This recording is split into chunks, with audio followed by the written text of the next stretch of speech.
Welcome back after the break. और अब हम बात करेंगे मुल्की सियासत के ऊपर कि क्या कुछ हो रहा है, पीटीआई को कितना रिलीफ मिलेगा, और फिर कुछ ऐसे मुज़ाकरात के हवाले से भी बातें की जा रही हैं कि हुकूमत ने कोई पेशकश कर दी है पीटीआई को, क्या पीटीआई को उसको कबूल करेगी या फिर नहीं। और आप सब जानते हैं कि पाकिस्तान ने खित्ते में अपनी बर्तरी और सुपरमैसी वाज़ेह तौर पर साबित की है, और भारत को जिस तरह से धूल चटाई है, पाकिस्तान की जानिब से ये वाज़ेह पैगाम भी दिया गया है कि पाकिस्तान झुकने वाला नहीं है। और ये बात भारत जितना जल्दी समझ ले उतना ही अच्छा होगा भारत के लिए। पाकिस्तान दहशतगर्दी के साथ लड़ने के साथ साथ माशी और सिफारती मैदान में भी रोज एक आप ये कहें कि सीढ़ी को अबूर करता चला जा रहा है, मगर हमारी जो अंदरूनी सियासत है आज भी अदम इस्तेहकाम का ही शिकार है। जैसे मैंने पहले कहा कि हुकूमत कुछ मामलात में पीटीआई को स्पेस फराहम करने को तैयार नहीं है, और पाकिस्तान तहरीक इंसाफ की अगर बात करें तो वो भी सिर्फ एहतजाज, जिद और हट धर्मी से की बातें करती है, वहाँ से हटने को तैयार नहीं होती। और मुज़ाकरात हों तो फिर शराइत सामने ले आती हैं, अदालती मामलात हों तो अदम एतमाद की बात करने लग जाते हैं।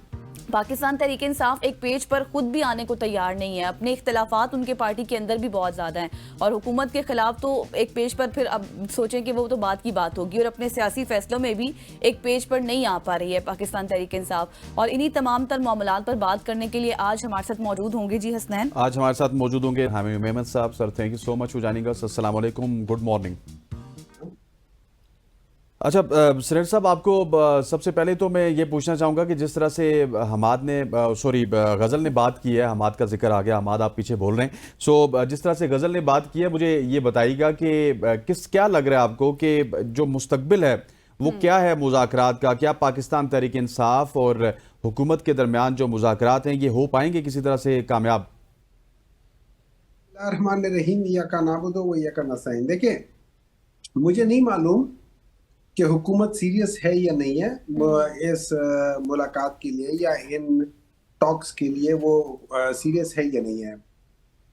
जनरली अगर आप मुझसे पूछे तो हुकूमत कभी कोशिश नहीं करेगी कि पाकिस्तान तहरीक इंसाफ के साथ वो किसी भी लिहाज से वो मुज़ाकरात करे। क्यों? अगर मुज़ाकरात कामयाब होते हैं और पीटीआई को रिलीफ मिलता है तो उनको लगेगा जैसे ये उनकी एग्जिस्टेंस को खतरा है। और वो उनके बहुत सारे मिनिस्टर्स ने काफी अरसे से कह रहे हैं कि इसका मतलब होगा कि वील बी फिनिश्ड एंड कोई हमें जेल में डाल देगा, ये कर देगा, वो सारी चीजें। तो मेरा नहीं ख्याल वो है। अब सवाल ये उठता है कि क्या हुकूमत को, या लेट्स से हुकूमत से ज्यादा मैं ये कहता हूँ, क्या पाकिस्तान को इस डायलॉग की जरूरत है? बिल्कुल पाकिस्तान को डायलॉग की जरूरत है। मैं आपको एक मिसाल देता हूँ, बीइंग अ डॉक्टर में एक मिसाल देता हूँ। एक चीज होती है, बीमारी होती है, उसको हम ऑटो इम्यून डिजीज कहते हैं। उसमें ये होता है कि जिस्म के आपके कुछ चीज जो जो जो ब्लड सेल्स होते हैं वो जिस्म के अंदर ही किसी और ऑर्गन के खिलाफ काम शुरू कर देते हैं, स्किन हो या कुछ हो, और उसकी वजह से एक प्रॉब्लम स्टार्ट हो जाती है। या अगर कोई आदमी जो है वो अंदर से जिस्म से वो बीमार हो, तो वो अगर कोई बाहर कुछ करना चाहता है, कोई मेहनत या वो, तो वो नहीं कर पाता। तो इसी तरीके से पाकिस्तान जो है वो एक्सटर्नल जो थ्रेट्स है या एक्सटर्नल जो प्रॉब्लम्स है उससे उस वक्त तक नहीं लड़ पाएगा पूरी तरह लड़ पाएगा कि जब तक पाकिस्तान अंदरूनी जो मुश्किलात है या जो इख्तलाफात है उसको एक खास हद तक कमी पे ना लेकर जाए। मैं ये नहीं कह रहा हूँ कि बिल्कुल ऑपोजिशन को और जो गवर्नमेंट को एक ही पेज पे होना चाहिए, लेकिन जो डिफरेंसेस होते हैं उसको एक खास थ्रेशोल्ड लेवल से नीचे होना चाहिए।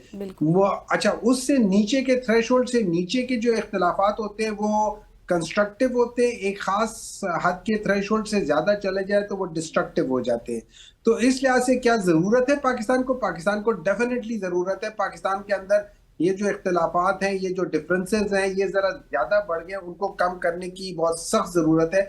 और इसकी पहल गवर्नमेंट ने करनी है, पीटीआई ने नहीं करनी, क्योंकि PTI already is on the receiving end. उसको प्रोसिक्यूट किया जा रहा है, उसके खिलाफ ह्यूमन राइट्स वायलेशंस हो रही है, उनको कॉन्स्टिट्यूशन को गलत तरीके से मसख करके अमेंडमेंट बिल्स के बाद अब जुडिशरी लेकर आया है, जिसको हम एग्जेक्टिव जुडिशरी कहते हैं, जो कि क्या कह सकते हैं, उस जमाने में जो पीसीओ के जजेस थे उससे ज्यादा खतरनाक या उससे ज्यादा बुरे किस्म का सिस्टम आ गया है। तो इन सब चीजों के बाद पीटीआई को सिर्फ कॉर्नर किया हुआ। तो मेरे ख्याल में ये गवर्नमेंट के हक में है कि वो पीटीआई के साथ मुज़ाकरात करके उसको लेकिन सर, जिस तरह से आपने बात की ना कि हुकूमत को पहल करनी चाहिए, हुकूमत तो हुकूमती रहनुमाओं से हमारी बात होती है और हुकूमत खुद भी कहती है कि पीएम ने भी मुज़ाकरात की पेशकश की है, आप लोग शराइत ले आते हैं।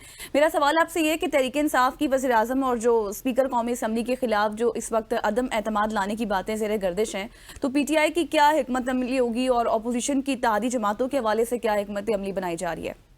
ये जो बात निकली है ये असद कैसर के एक इंटरव्यू की वजह से निकली है, जिसमें असद कैसर जी। से एंकर पर्सन लीडिंग क्वेश्चंस कर रहा था और असद कैसर प्रॉब्ली एक पैसिव तरीके से उसका जवाब दे रहे थे। तो उन्होंने कहा कि क्या आप लोग कोई हिकमत अमली होगी, कोई ये क्या कह सकते हैं, गवर्नमेंट के खिलाफ कुछ करेंगे, आप उनके खिलाफ अदम एतमाद वगैरह करेंगे। तो जिनका जवाब उसने ये नहीं कहा था कि हम करेंगे, उसने कहा कि ये सारी चीजें जिस पे बातचीत हो सकती है, जिसको देखा जा सकता है। तो क्या अगर आप मुझसे पूछे इस वक्त, तो ग्राउंड रियलिटी ये है कि until prove otherwise I don't think so कि इस वक्त कोई ऐसी चीज होगी। हाँ, उसके लिए कोशिश की जा सकती है, कोई अलायंस बना के कुछ और चीज करके। अगर अगर सिंपल सी बात यह है, मेरे लिहाज से अगर मैं वाकई करना चाहूं तो मुझे जी। सिर्फ एक काम करना है, मुझे पीपल्स पार्टी को किसी तरीके से राम करना है।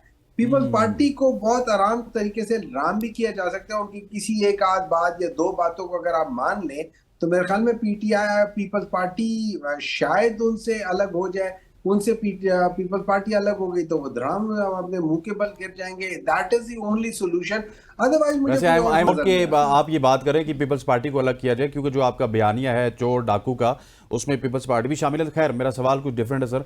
बानी पीटीआई की जो हिदायत है उनके मुताबिक हुकूमत को कौमी असम्बली के अंदर और बाहर उन्होंने टफ टाइम देना है। अब इस पर तहरीक इंसाफ की हिकमत अमली क्या है? क्या आप एक बार फिर एहतजाजी सियासत की तरफ जाएंगे या फिर ग्रैंड अपोजिशन अलायंस जिसकी बातें कर रहे हैं वो बना के आप गवर्नमेंट को टफ टाइम देना चाहते हैं? एक बात बता देता हूँ, जब देखें इस तरह होता है, जब हमारी हुकूमत थी तो हमें टफ टाइम दिया जाता था, इसी तरीके से होता था, कहीं कोई चीज नहीं होती खिलाफ होते थे। लेकिन वो कहते हैं ना, kite rise against the wind not with the wind. ठीक है, जी। नॉर्मली ये जो टफ टाइम होता है ये आपको, वो क्या है, ये तो चलती है तुझे तो ऊंचा ऊंचा उड़ाने उड़ाने के के लिए। लिए ठीक है, तुम तुम दिए ये बाद बाद मुखालिफ मुखालिफ से से न ना घबराए घबराए का। काब। तो ये तो इससे जो लोग घबराते हैं बेसिकली उनके परों में इतनी ताकत नहीं होती कि वो उस हवा का मुकाबला कर सके। अच्छा, हमारा ख्याल ये है कि हम उनको टफ टाइम का मतलब ये उनको वो चीजें बताएं कि उनका जो जिनको चाहिए कि वो ठीक कर ले। मैं मिसाल के तौर पे कहता हूँ, पाकिस्तान तहरीक इंसाफ के जमाने में तकरीबन 35% या 34% पावर्टी थी।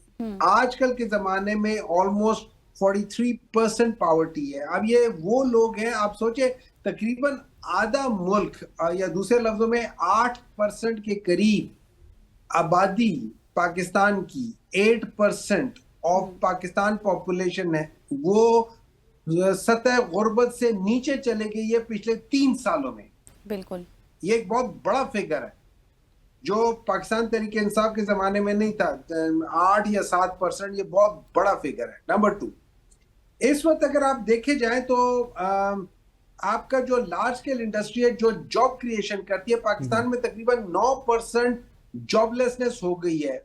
1947 के बाद पाकिस्तान में पहली बार इतनी ज्यादा तादाद में लोग पाकिस्तान से हिजरत करके जा रहे हैं, मुल्क छोड़ के जा रहे हैं।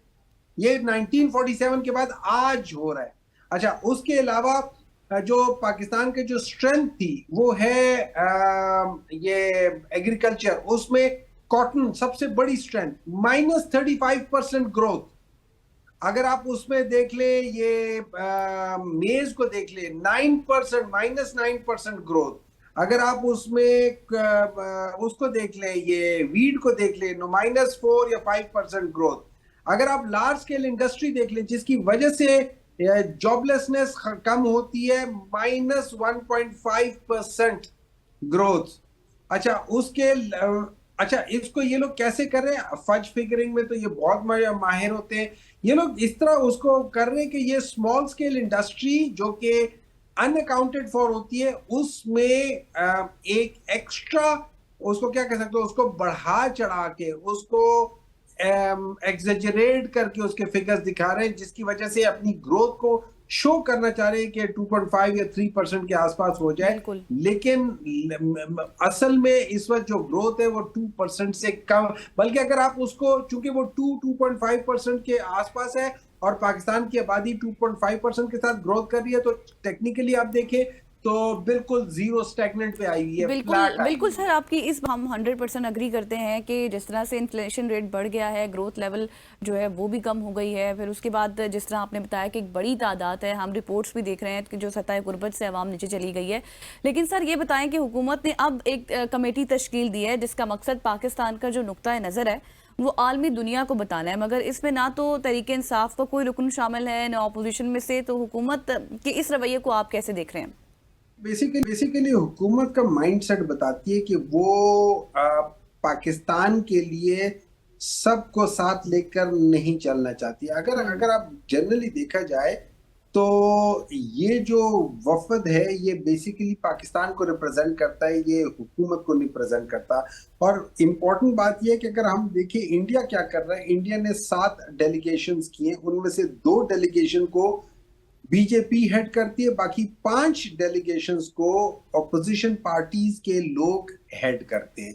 ये होता है सही तरीका किसी काम का। लेकिन हमारे यहाँ पे देखें, जब आप मेरिट पे ना हो, जब आपको पता हो कि आपसे बाकी सारे लोग अच्छे होंगे, तो फिर आप उन अच्छों के साथ कभी नहीं जाएंगे। फर्ज करें अगर मतलब मैं एक तरफ एक 50 वॉट का बल्ब रखूं, दूसरी तरफ 500 वॉट का बल्ब रखूं, तो 50 वॉट के बल्ब को कौन देखेगा? कोई नहीं देखेगा, उसे तो रोशनी नहीं आ रही होगी, सारे तो वो 500 वॉट के बल्ब को देख रहे होंगे। यही हिसाब किताब इस गवर्नमेंट का है। चूंकि ये मेरिट पे नहीं है, चूंकि इनके अंदर रोशनी नहीं है, तो ये जो रोशनी ज्यादा मेरिट वाले लोग हैं उनके साथ ये कहीं नहीं जाना चाहते, क्योंकि हम इनको ओवर शेडो कर लेंगे हर एतबार से।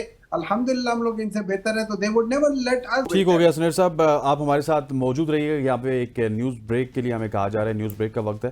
ख़वातीन वज़ात ब्रेक लेते हैं, वापस आते हैं, स्टे विद अस।